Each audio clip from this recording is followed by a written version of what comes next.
Y aquí seguimos, y aquí estamos, y aquí volvemos, aquí regresamos en una nueva edición de Tónica Replicante.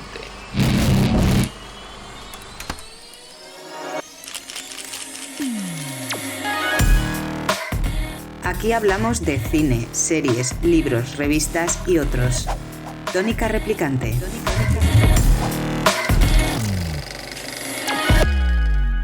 El programa 6 de la temporada 4, o sea, como diría mi amigo y mexicano de pro, llevamos un chingo de programas ya, con el cine, las series, los libros, los documentales, el celuloide antiguo. Ya no hay celuloide. ¿Por qué no hay celuloide ya?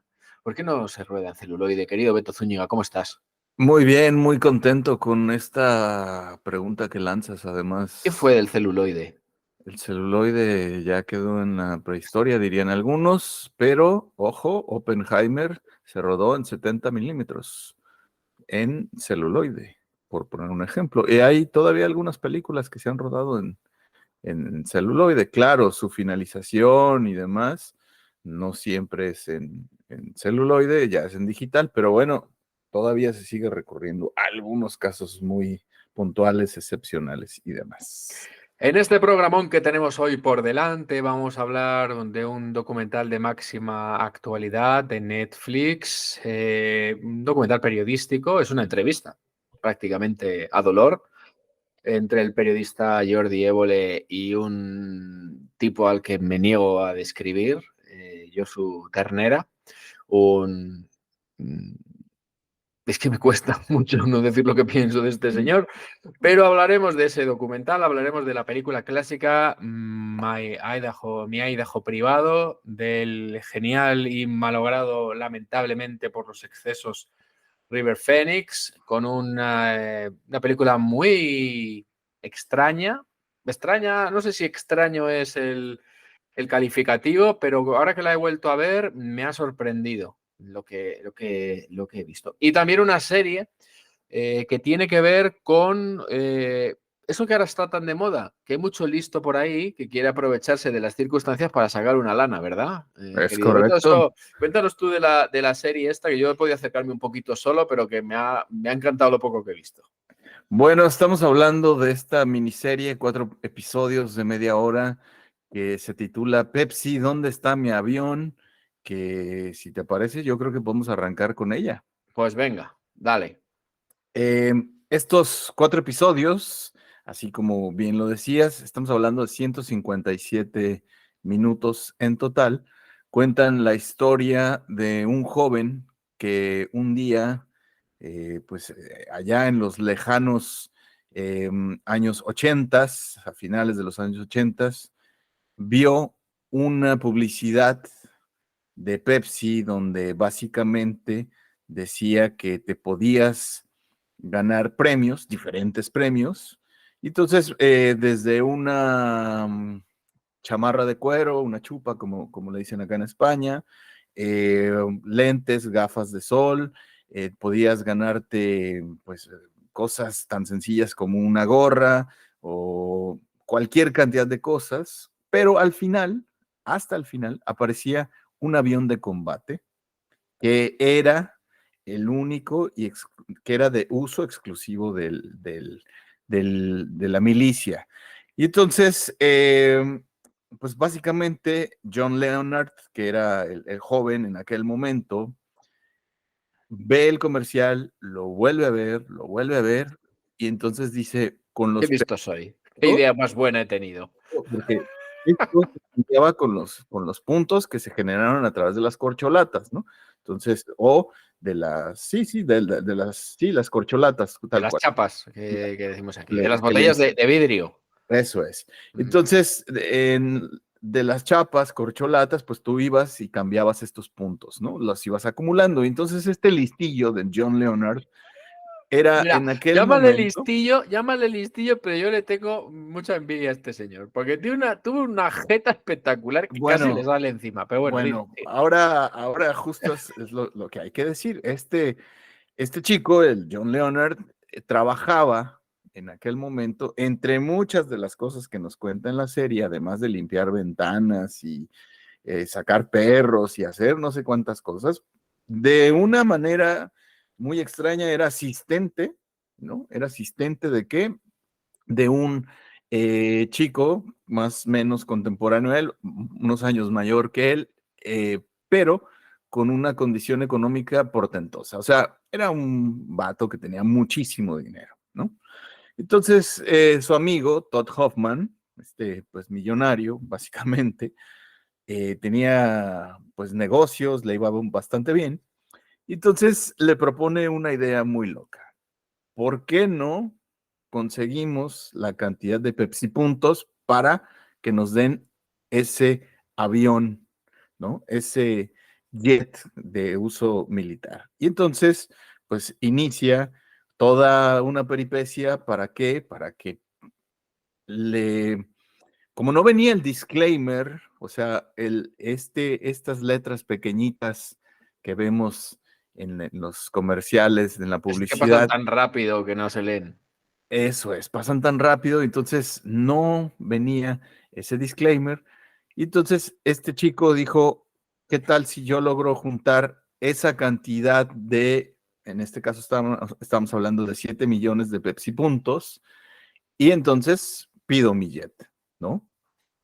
¿Qué nivel de careto, jeta, cinismo, llámale como quieras, inteligencia, algunos le llamarán de una manera u otra? Y entonces, básicamente, esta miniserie, pues lo que nos cuenta es toda esta lucha entre John Leonard con pues todos sus compañeros de la aventura, o sea, Todd Hoffman y el súper controvertido, perdón, ay, me cuesta trabajo esa palabra, el súper controvertido Michael Avenatti. El Michael Avenatti, está preso, de hecho, en arresto domiciliario, pues ya se imaginarán el tipo de... Como lo haya intentado hacer muchas veces, no me extraña nada. Bueno, era un tipo, un abogado, que en algún momento se suma a la causa de John Leonard. Evidentemente, Michael Avenatti era considerado por muchos un abogado litigante que era experto en sacarle los trapos sucios a la política. Entonces, básicamente de esto trata esta miniserie. Son 4 episodios que dirige Andrew Renzi. Me parece muy interesante la parte en la que esta anécdota la vuelven una miniserie. A ver, como producto audiovisual, no sé si está de acuerdo conmigo, pero me parece del montón. Ahora, es muy Sí, curioso. Lo que sí, cuenta es muy curioso. sí. No es no es una serie como para enseñar en las universidades sobre qué maravilla, qué bien está hecho. No, por supuesto que no. Pero lo que llama la atención sobre todo es el humor, la jeta del personaje ¿no? Que bueno, oye, llegó a poner en un brete a la propia Pepsi. Quiero decir que poner a una multinacional en una situación Sí, delicada no es fácil, porque si tú claro. tienes un abogado, ellos tienen 73. O sea que... Pues a lo largo de toda la serie apelan evidentemente pues al asunto de David contra Goliat, ¿no? Entonces aquí lo interesante es que logran reunir la producción, este documental sienta a la mesa, a la entrevista, pues a personalidades que tenían que ver con ese hecho histórico. Por un lado están los de la casa productora que trabajaba para Pepsi, esta compañía de publicidad que trabajaba para ellos. Ahí vemos por ejemplo, los testimonios de quién era el director creativo, el director de marketing, bla, bla, bla. Y por otro lado, pues el que formaba parte o forma parte de Pepsi, o en ese momento era como el lado de Pepsi. Y entonces, pues te van contando algunas cosas que me parecen muy interesantes. Evidentemente, el documental, la miniserie es para pasar un buen rato, divertirte, pero pues sí te deja pensando algunas cosas interesantes. Ahí no queriendo la cosa y sí queriendo la cosa. Algo que Michael Avenatti quería hacer, pues era sacarle en lo que era el experto, sacarle los trapos sucios a Pepsi, y en algún momento dentro de una campaña sucia que quería hacer, a la cual se rehusó a participar el amigo y cómplice de John Leonard, o sea, Todd Hoffman, decidió no participar cuando Michael Avenatti quería denunciar, hacer toda una campaña sucia para demostrar que Pepsi había generado a través de una de sus campañas, pues una situación muy complicada en Filipinas, donde incluso hubo muertos, y entonces a lo largo del documental te cuentan ese incidente de la multinacional, que me parece muy interesante, pero hasta ahí llega, ¿no? O sea, al final Michael Avenatti no hizo esta campaña sucia, pero bueno, te enteras en el documental. Entonces, gana o no gana el jet privado, ya se los dejamos a que ustedes lo descubran, no hace falta No que nos lo hagan muchas digamos aquí, ilusiones. pero bueno, es una serie anecdótica, apela a la nostalgia ochentera, Es una por ahí. serie que yo nunca hubiera visto jamás, si no es porque me dices que la vea. Quiero decir, Yo me la encontré, debo decirte que me la encontré en de el vez en zapping cuando, así, sí, sí. El consejo de administración de tónica replicante funciona así. Hoy claro, te la aguantas tú y mañana me la aguanto yo. Entonces, hoy, esta semana me claro, ha tocado aguantarme a mí, pues la semana que viene te vas a cagar. claro, básicamente. Así Entonces, funciona el consejo editorial. así como funciona el consejo de administración de tónica replicante. Bueno, Claro, vamos a cambiar de asunto, que si no, no terminamos hoy, que nos enredamos con las risas y parece mentira que no nos conozcas. No me claro. llame ternera. Yo quiero que tú me digas qué te parece, porque tú en México hay muchos problemas de violencia, pero el de ETA, por suerte, le habéis tenido colateral, porque sí que ha habido alguno de estos personajes que se ha ido allí a exiliarse y se ha escondido y demás. Pero Sí, sí, tú has sí. visto el personaje, decimos un poco por encima, es una entrevista de un periodista, Jordi Évole, a uno de los máximos dirigentes terroristas más sanguinarios, aunque él dice que no ha matado a nadie, yo no me lo creo, de la banda ETA. Y hace un poco una singladura desde el comienzo de ETA hasta su disolución. Pero cuéntame tú qué te ha parecido. A ver. Bueno, a mí de entrada me parece, voy a tejer o a destejer o desilvanar, y voy a adentrarme al universo de este documental, que finalmente pues empieza a decirnos desde el archivo histórico, con un notable trabajo de archivo histórico, exquisito. Empieza a dibujarnos un panorama desolador de todas las situaciones tan terribles que se vivieron a partir de las acciones militares que hizo esta banda, pues, terrorista. Entonces, Acciones. El señor este habla de acciones, no habla de claro, terrorismo, no habla de no, habla atentados, de habla de acciones. acciones. Entonces, yo creo que aquí, partiendo lo primero, pues es importante decir que este personaje al que está entrevistando el Jordi Évole, de entrada, llega muy bien preparado. O sea, llega el periodista, Jordi llega con una cantidad importante de datos, de situaciones que pone a este de los máximos líderes de la organización de ETA, Josu Urritocochea. Urruticoechea, Josu Urruticoechea. Le Eso es, llamaron Josu Ternera y él mejor dice que no le conocido como, gustaba que le llamaran, que no le gusta que le llamen Ternera, eso porque es es. un mote que le pusieron y que no le gusta. Pues señores, que a este señor no le gusta, pero hay que respetar los derechos, que me voy a calentar. Sigue, perdón. Entonces, aquí me parece muy interesante cómo se da una conversación exhaustiva a partir de apelaciones a lo lingüista, o sea, y unos usos exquisitos desde la manera en la que uno y otro emplean el lenguaje. Entonces, eso va generando tensiones. ¿Por qué? Porque evidentemente le está diciendo, a ver, señor, ustedes mataron. Y entonces hubo gente inocente, muertos. Y entonces, a respuesta de estas preguntas, hay una evasión importante y entonces se empieza a decir, bueno, lo que pasa es que fueron acciones muertos colaterales.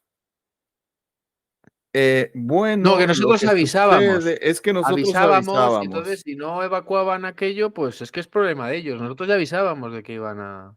Lo cual en algunos casos es mentira, como por ejemplo cuando introducen un coche cargado de explosivos en una casa cuartel y los que introducen el coche saben positivamente que había niños porque se veía a los niños desde fuera. Entonces lanzaron el coche bomba cuando veían que había niños en esa casa cuartel. Pero bueno, en A fin, mí sí. lo que me parece muy interesante es que la aproximación a este personaje, que debo decir, me parece totalmente siniestro, ¿no? En la medida en la que nos va contestando y la forma en la que lo va abordando, pues nos dibuja la personalidad de un psicópata, básicamente. O sea, él, a sí mismo, no hace falta que el Jordi le diga absolutamente nada. Él, a partir de sus respuestas, pues nos va trazando una personalidad totalmente psicópata, donde no hay ningún tipo de emoción o empatía hacia los destrozos que sus compañeros de ideología y él mismo generaron en otras personas. O sea, estamos hablando de una situación muy complicada.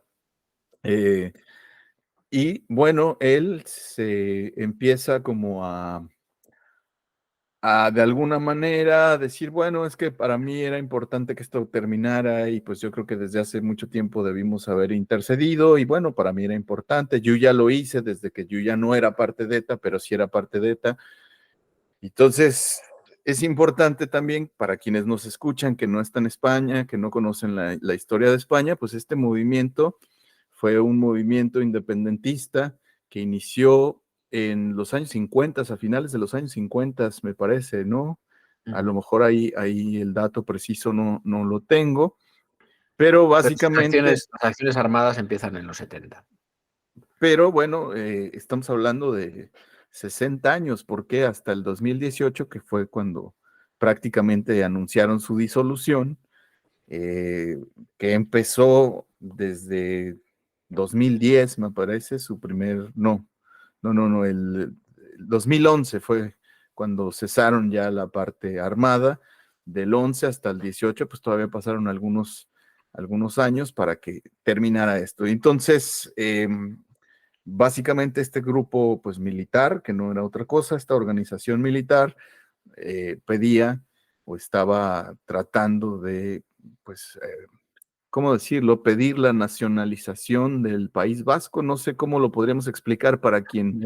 Ellos entienden, además es que lo explica en su análisis histórico, Sí, basado en rigor histórico, él asegura que el País Vasco es una parte de Francia y una parte sí, de Navarra, o sea, Navarra, el País Vasco, que es las provincias vascas y el sur de de Francia, Francia, sí, toda esa zona es el Euskal Herria. claro. Que es una reivindicación que históricamente bueno, pues puede tener el peso que ellos consideren. Yo particularmente no la comparto, pero es muy Sí, respetable.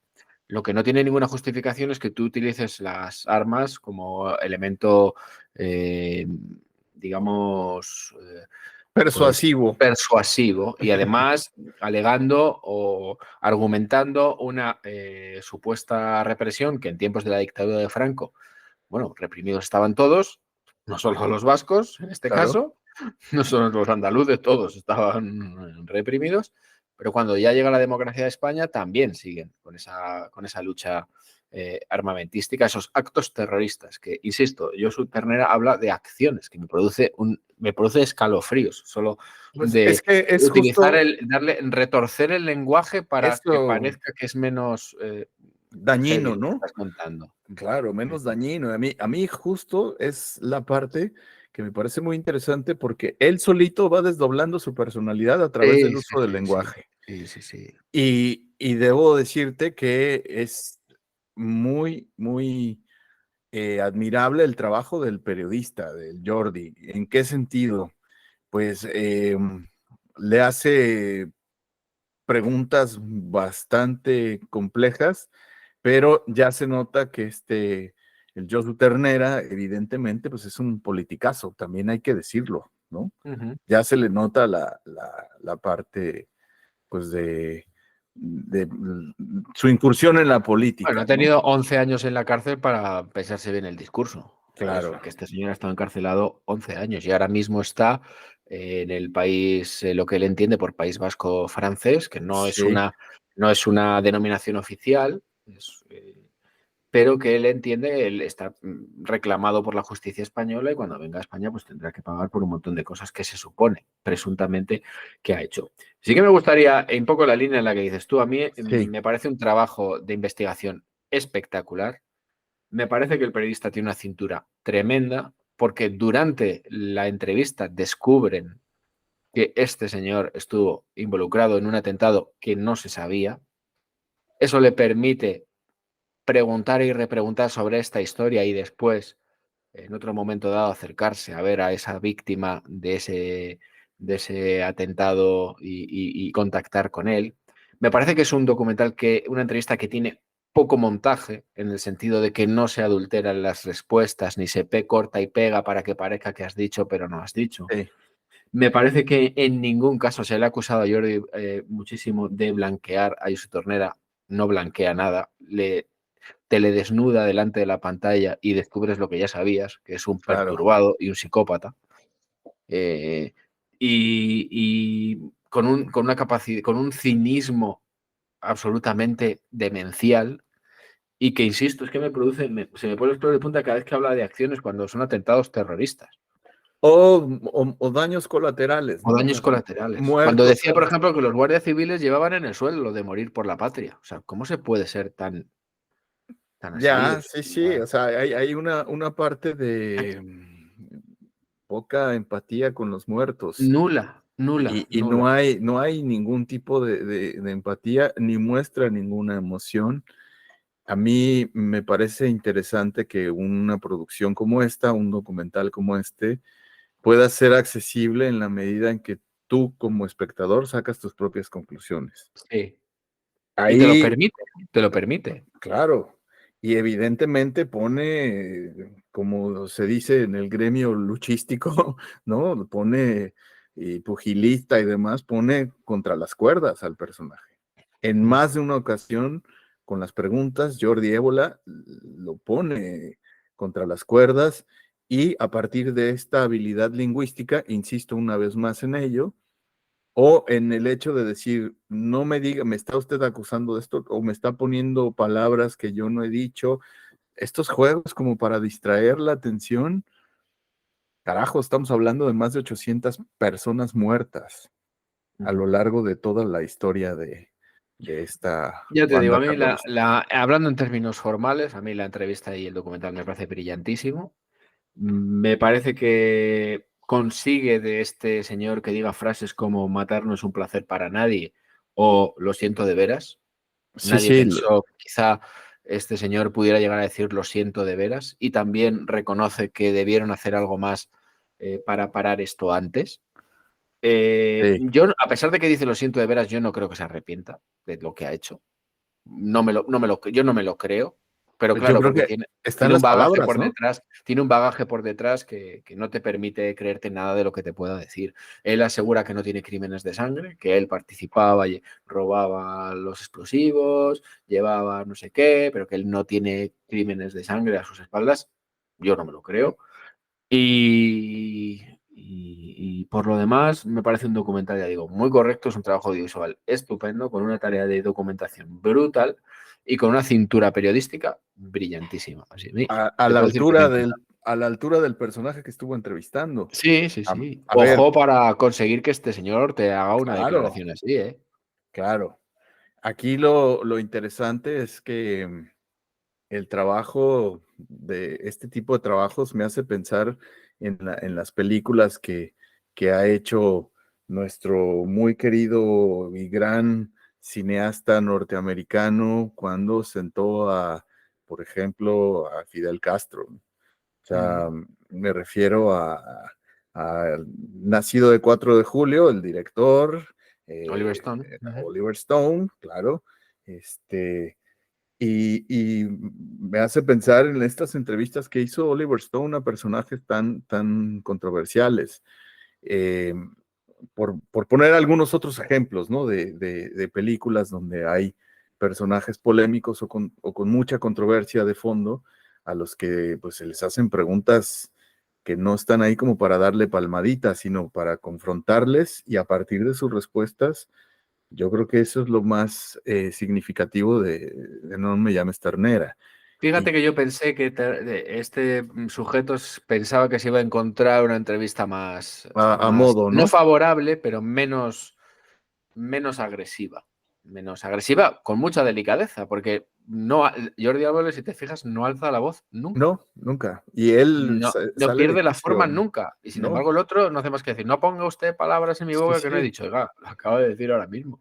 Hay momentos en los que evidentemente, pues este personaje se le nota que está desquebrajado y entonces empieza a elevar el tono de voz, y sobre todo en su expresión corporal se nota esto que antes te decía, que pues, lo delata como un psicópata profesional, tal cual, ¿no? Y que me parece, pues, interesante. Ahí está la recomendación, está en Netflix, es una producción de Netflix. Su preestreno lo tuvieron en el Festival de San Sebastián el año pasado, y pues 101 minutos de No me llame ternera. Tónica replicante, película clásica, acción. Y pasamos a hablarles de Mike Waters y Scott Favor, que son los personajes que interpretan River Phoenix y Keanu Reeves, o Keanu Reeves, que nunca sé cómo se dice su nombre, en la película My Own Private Idaho del señor Gus Van Sant, uno de los directores más fascinantes que me he podido encontrar yo en la cinematografía. Este es, como tantas veces hemos hablado, de un tipo que te encanta lo que hace o le detestas profundamente. Pero Claro. en este caso, lo he hablado contigo antes de grabar, me ha sorprendido mucho cuando he vuelto a ver mi Idaho privado, porque me ha sorprendido lo extraña que puede llegar a ser esta película. No sé qué te parece a ti. Bueno, de entrada hay que decirlo, es una película que forma parte como del cine de culto gay. Esto es importante decirlo. Estamos hablando de 1991, el mundo se está enfrentando al tema justamente del SIDA, y es un tema que le preocupa a nivel personal a Gus Van Sant. Entonces, evidentemente, pues aquí, ¿de qué trata mi Idaho privado? Cuéntanos un poco para que quien nos escucha sepa de qué va este asunto. Pues mira, es una película que podemos definir como muy dura para empezar, porque hablamos de chicos muy jóvenes que se prostituyen, tanto con hombres como con mujeres, aunque fundamentalmente con hombres, para conseguir recursos económicos y que además pueden viajar por cualquier punto de los Estados Unidos. El elemento diferencial y que yo creo que le da mucho valor a la película es el personaje de River Phoenix, que lo interpreta genial, porque River Phoenix, el personaje de River Phoenix, sufre narcolepsia, que es Sí, esa enfermedad que de repente, cuando te sube la adrenalina o cuando tienes un golpe de estímulo, pues de repente te quedas dormido. Y además te quedas dormido de tal manera que no te puedes despertar. claro. ¿Qué sucede? Que la narcolepsia se ha utilizado de manera cómica en muchas películas y en muchas series, pero aquí es todo lo contrario, es un Sí, drama sí, sí. es un drama para el bueno de River Phoenix, porque se queda completamente torrado en momentos claves, y además se queda tirado en la calle, y entonces aquí es donde aparece la figura de su amigo Scott, que es Keanu Reeves, que hace un papel estupendo también. Sí. Y nos cuenta un poco la historia de ambos dos, centrada en River Phoenix, sí, pero también dándole protagonismo a Keanu Reeves, que son dos chicos que se ganan la vida prostituyéndose, ya lo hemos dicho, en Portland, Sí. y que esta narcolepsia le genera muchos problemas a River Phoenix. Aquí lo interesante, y yo creo que a nivel de la construcción del personaje de Mike Waters, que es el de River Phoenix, está asociado también a una parte importante de la trama de la película. Están buscando a la madre de Mike Ujú. Waters, ¿no? O sea, tanto Scott, o sea, Keanu Reeves y Mike están buscando a la mamá de Mike. Y aquí lo interesante es que, bueno, pues la narcolepsia que padece este chico, el River Phoenix, pues le hace que de repente es como si viajara en el tiempo, ¿no? O sea, de una situación o estar con un cliente o una clienta, por ejemplo, hace que, ¡pum!, ¿no? De repente aparezca quién sabe dónde. Entonces, si la película empezaba en Seattle y de repente sigue en Portland y de repente van viajando para diferentes lugares. Acá algo que es interesante es que eh, Scott, o sea, Keanu Reeves, es un chico que sus padres tenían mucho dinero y él de alguna manera sufría un maltrato importante por parte de su padre. Y Y está esperando entonces, a tener la edad mayor legal para eso cobrar es, esa pasta. Eso es claro, curiosísimo. Ujú. claro. Entonces, lo que hace es infiltrarse o relacionarse con grupos de vagabundos, prostitutos, delincuentes y demás, que hace que de alguna manera, pues a partir de estas relaciones, es la manera en la que conoce a Mike. Y evidentemente, pues se vuelve su cómplice, anda con él por diferentes partes, incluso del mundo, hay que decirlo, donde pues están tratando de buscar a la madre de... Le compadece también muchas veces, que yo creo que el Claro, personaje de River Phoenix lo que necesita es un poco que alguien le entienda sí, por sí, por sí, todo lo que está pasando, porque en cuanto hace algo por ganarse la vida, de repente se queda dormido y no claro, puede conseguir el dinero para sus cosas, claro, para buscar a su madre. claro, y aquí pues evidentemente, ¿sabes cómo esta sensación? Hizo un trabajo tan exhaustivo de investigación Gus Van Sant, que ya hemos hablado en muchas ocasiones de su obra y demás. Gus Van Sant hizo un trabajo muy exhaustivo y en la medida en que pareciera que hay situaciones que como si se tratara a nivel formal como de una especie de documental, Sí. como si la forma del documental invadiera la ficción. Y entonces hay situaciones por la manera en la que las está representando que te parecen de un nivel de realismo espectacular. ¿Sabes lo que a mí me chirría un poco? Que luego, Sí, analizándolo detenidamente, que tiene sentido. Los diálogos son un poco enrevesados y complejos. Cuesta sí, seguir el hilo de lo que de las conversaciones y no da la impresión de que sean conversaciones de chavales de 18, de 19 sí, años o sí. 17 años, que son los que tienen, ¿no? Son como conversaciones demasiado, Adultizadas, ¿no? adultizadas. Sí, sí, sí. No me parece que casen con los dos, con el prototipo de estos chicos, que a lo mejor sí, pero cuesta seguir Sí, un poco el hilo de la historia a través de los diálogos. De repente te encuentras a Keanu Reeves que te empieza a filosofar y a pontificar y dices, bueno, no me cuadra que un chico de 17 años que tiene muchísimo dinero, que está esperando cumplir claro, 21 para cobrarlo, tenga esa manera de afrontar la vida, de afrontar las cosas, ¿no? De sí. expresar las cosas, ¿no? Sí, Y sí, yo creo que en ese sentido hay pues un trabajo como muy pulido en mm, cuanto a la manera en la que ellos se relacionan y que la otra parte que te estaba diciendo justo como a nivel formal y la aproximación de Gus Van Sant desde la realización, pues de repente hace como chirría un poco, ¿no? Algo que a mí me gusta bastante es que mezcla diferentes tipos de formas, sí, eh, o sea, hay como diferentes estilos, diferentes maneras de relatar que se van mezclando a lo largo de la película. Ahí la película abre justo con un pasaje, se nota que está ahí el personaje, el Mike acaba de despertar de uno de sus episodios de narcolepsia y de repente pues, se ve a lo lejos, creo que es Colorado, me parece, donde sí, está, o una carretera en medio de la nada. una carretera en medio de la nada. Sí, Y entonces ahí, si tú te fijas, el elemento, porque es él buscando a su madre, tiene una especie, hay como un montaje paralelo entre lo que está ocurriendo ahí, lo que él se está imaginando, una casa de madera que aparece a lo largo de toda la película, que se está cayendo, o ese momento en que su madre lo está abrazando. Ahí a nivel formal tiene una fotografía muy exquisita y eso me encanta, ¿no? La manera en la que incluso la forma en la que te va llevando de la realidad al sueño de lo que está padeciendo el personaje, me parece muy exquisito, pero de repente contrasta de una forma bestial cuando están afuera de una tienda como de una sex shop, ¿no? De repente la grúa baja, o sea, está del letrero, baja, o sea, vemos ahí a los chicos, a los prostitutos, los vemos que están allá afuera de la sex shop, baja la cámara y de repente entra uno de ellos o entra un cliente, no recuerdo, y la cámara como que lo sigue y de repente aparecen en portadas.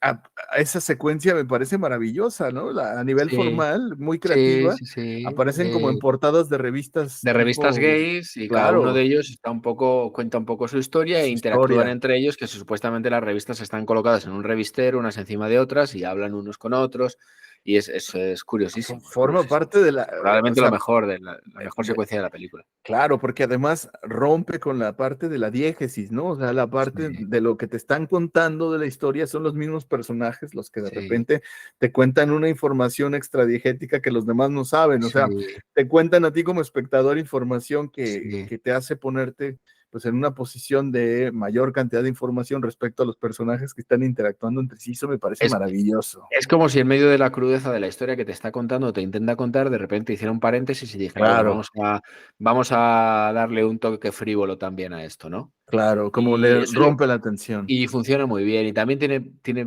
fotografía muy bonita, tiene planos muy bonitos de amaneceres, de atardeceres, de la Claro. carretera que parece que va a ninguna parte, que además si te fijas es como si brilla el asfalto. Sí, Está sí, sí. muy bien fotografiada la película, es muy interesante. No es una película de estas que dirías, bueno, pues si me voy a una isla desierta me llevo el DVD. No, para mí no, Claro. por lo menos. No, no, Pero no, por me ha supuesto que resultado muy no. agradable volver a ver. Bueno, en su Verlo. momento la película no fue bien recibida, ¿eh? No, porque era Eso un tema muy complicado en una era, época en la que todavía la gente no estaba preparada, claro, 1991. o sea, fue una película que no le fue bien con la crítica, que no recaudó, no hizo buenos números, pero es una película que está llena de anécdotas, ¿no? Que podemos contar así como muy rápidas. Por ejemplo, bueno, lo primero es decir que River Phoenix, ya hemos dicho en este programa, en este podcast, lo hemos dicho que en algún momento pues terminó su vida, se suicidó, no sabemos si fue por un tema de sobredosis, se dice que sí, etcétera, Porque la etcétera. vida lo atropelló, básicamente. Básicamente, bueno, pues el hermano de este hombre que ahora es súper famoso, Joaquin Phoenix. de Joaquín Phoenix, pues en ese año, en el Festival de Venecia, ganó a Mejor Actor, por ejemplo. O sea, por poner uno de los detalles. Pero lo que quiero contar es que hay unas anécdotas que van acompañando, o sea, como que estos mitos dentro del medio que van acompañando a la película. Por ejemplo, se dice que Keanu Reeves, que lo ha dicho en diferentes momentos también, él al ser un actor del método, entregado al método, por ejemplo, lo que hizo fue que se fue con algunos chaperos, con algunos prostitutos, vagabundos, estuvo conviviendo ahí con ellos un buen rato para empaparse de la situación, etcétera, etcétera. Y entonces, en algún momento, cuando regresa, cuando está listo y le dice a Gus Van Sant, oye, pues ya estamos listos para hacer la película, Gus Van Sant les dice, ¿saben qué? Para darle todavía mayor realismo a esto, vamos a hacer unas fiestas aquí en mi casa y se vale absolutamente de todo, drogas, sexo, rock and roll, lo que haga falta.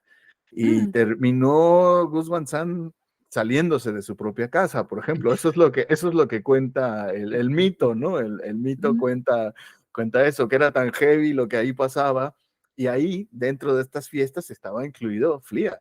Y bueno, dentro de la película aparece Flia como parte del elenco. Para quien no sepa quién es Flea, pues es el bajista de los Red Hot Chili Peppers, esta gran banda de rock californiana, que pues el Flea era un personaje pues bastante intenso eh, y pues formaba parte A de la altura este, de Keith Richards en sus buenos tiempos. claro, por supuesto. Entonces, pues imagínate las fiestorras, ¿no? Que se armaron ahí en esta pues, preparación del filme. Otros detalles que son pues interesantes es que la parte de el River Phoenix tenía una banda y entonces por ahí se supone que hacen unos cameos, la gente que salía ahí bueno, que colaboraba con los que tocaba River Phoenix. ¿Sabe? Me parece que hay algunos detalles que son muy, muy peculiares. Pues es una película que se volvió de culto después de años porque se retomó especialmente a principios de la década del nuevo siglo, o sea, a partir del 2000 al 2010 se empezó a retomar. A raíz del fallecimiento de él, porque ya sabes cómo somos Sí, todos, sí, nos sí, por encanta el supuesto. morbo, entonces una película que no había visto nadie, pues como fue Claro. una de las últimas de River Phoenix, pues hay que verla. Claro. Entonces, pues la película por ahí anda pululando gratis en YouTube, se puede ver en algunas otras plataformas por suscripción, por renta, por etcétera, etcétera. Vale la pena darle una oportunidad. Es una película dura, ¿eh? Muy Hay que dura, decirlo. muy dura. Es una película que no deja Muy dura, indiferente pero a que nadie. se hace interesante con el paso de los minutos. O sea, no se te hace larga, no es larga. No. 1 minuto, me parece, ¿no? ¿Cuánto es? Sí, 104. 104, sí. 104 minutos, no se hace larga, ni mucho menos. Se hace interesante. Salen actores que luego han sido como Jim Caviezel, por ejemplo, que ahora también está muy de moda porque ha politizado tanto hasta el extremo. Algún día tenemos que hablar de Jim Caviezel Claro. y sus aportaciones al cine ultracatólico, apostólico romano. Sí. Sí. Yo creo que hay que darle oportunidad a esta película porque, ¿sabes a qué película siempre, cuando yo la estaba viendo, no sé si la recuerdas, esta Drugstore Cowboy? Sí. Esa película o sea, la vi y yo dije, claro, no sé por qué me conecta con mi Idaho privado, o sea, con mi Idaho privado. Eso me pasó cuando vi Drugstore Cowboy, pero bueno, pues ahí está. Muy bien, pues nos vamos a ir y no vamos a comentar los Oscars, las nominaciones a los Oscars. ¿Por qué? No, ¿Por qué no? no, ¿Por qué no nos da la gana? no, ahora no nos da la gana. Pues no nos da Ya la ahí gana. No ahí nos da está la gana. Además han nominado a Ryan Gosling y yo sí, protesto enérgicamente. No tengo ni idea de esto, por lo visto. ya hablaremos el otro día de esto. Ya Está parlaremos. Barbie como mejor película. Sí, Solo bueno. digo eso, está Sí, contenido, bueno. Y La Sociedad de la Nieve, 2 nominaciones y y ya una película está. de animación española también, Bueno, otra. lo Otra único que animación. podemos decir No es digas que nada porque me enredas. No. no, lo único que Ah. podemos decir es que en nuestro Instagram, ahí está la Por lista supuesto. completa, ahí ya Por está. favor. Es lo Ya único que está, vamos a exactamente. decir. Sí. ¿Quieren Gloria, enterarse de todos los nominados? Vayan a nuestro Instagram. No vamos a Gloria comentar. a los 23 seguidores que tiene nuestra cuenta, que para una semana no está mal, pero queremos saber si la Claro. semana que viene, que por cierto creo que tenemos invitado para la próxima semana, ¿no? Sí, vamos a tener ahí alguien sorpresa. Es una invitación de estas de lujo que solemos tener. Muy bien, pues el próximo programa tendremos invitado. Y si no lo tuviéramos, no nos lo reprochen, porque habremos cambiado de plan. Porque somos así. Así Porque es. cambiamos de plan. @tónica_replicante en Instagram. Ahí estamos. Por favor, con la tabarra que ha dado la gente, abriros un Instagram, que Sí, queremos comentar. Ahora, por favor, todos esos que daban la tabarra no nos sigue ninguno. Ninguna, da igual, Ninguno. Por nadie, favor, ni el señor de la India tampoco. o sea, por Dios, Por tanto favor, nos estuvieron pidiendo que, por por favor, favor. que un medio de comunicación, No, y además que si piensan que vamos a hacer algún concurso, algún regalo, no, nada. porque no tenemos nada que ofrecer. Y ¿saben qué? Lo más probable es que terminemos incluso hasta cerrándolo un día de estos. Correcto. Vamos a hacer un deadline. Vamos a hacer un deadline. Claro. Estamos en enero. Si en junio no tenemos, ¿qué te voy a decir? No sé. 500, 400 seguidores, 305. Vamos a ser modestos. 350. 300. ¿Eh? Empezaste con 500. Porque no lo quiero cerrar. Pero es que no me la quiero jugar tampoco. Ni lo quiero cerrar, ni me la quiero jugar. Entonces, bueno, ya está. Bueno, ya veremos. En el próximo programa ponemos un deadline. Si en junio no tenemos una cifra que ya analizará el comité de dirección de este programa, que lo conformamos nosotros dos, pues ya veremos. pero Ya veremos. tiene Sí. que ser así. Tiene que ser así. Ahí está, carnalito, en Querido, que todas las tengas plataformas de streaming, ahí estamos, en todas las ¿no? plataformas de streaming, eso es, por favor, @tónica_replicante o tónica_replicante si lo de las tildes no les mola. Eso ¿Vale? es. Por favor, ahí estamos. Gracias, querido. Nos escuchamos en breve. Claro Nos que sí, vemos como también. siempre. Abrazo. Vale, abrazos a todos. Gracias.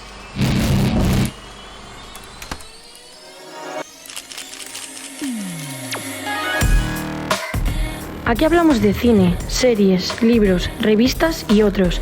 Tónica Replicante. Tónica Replicante.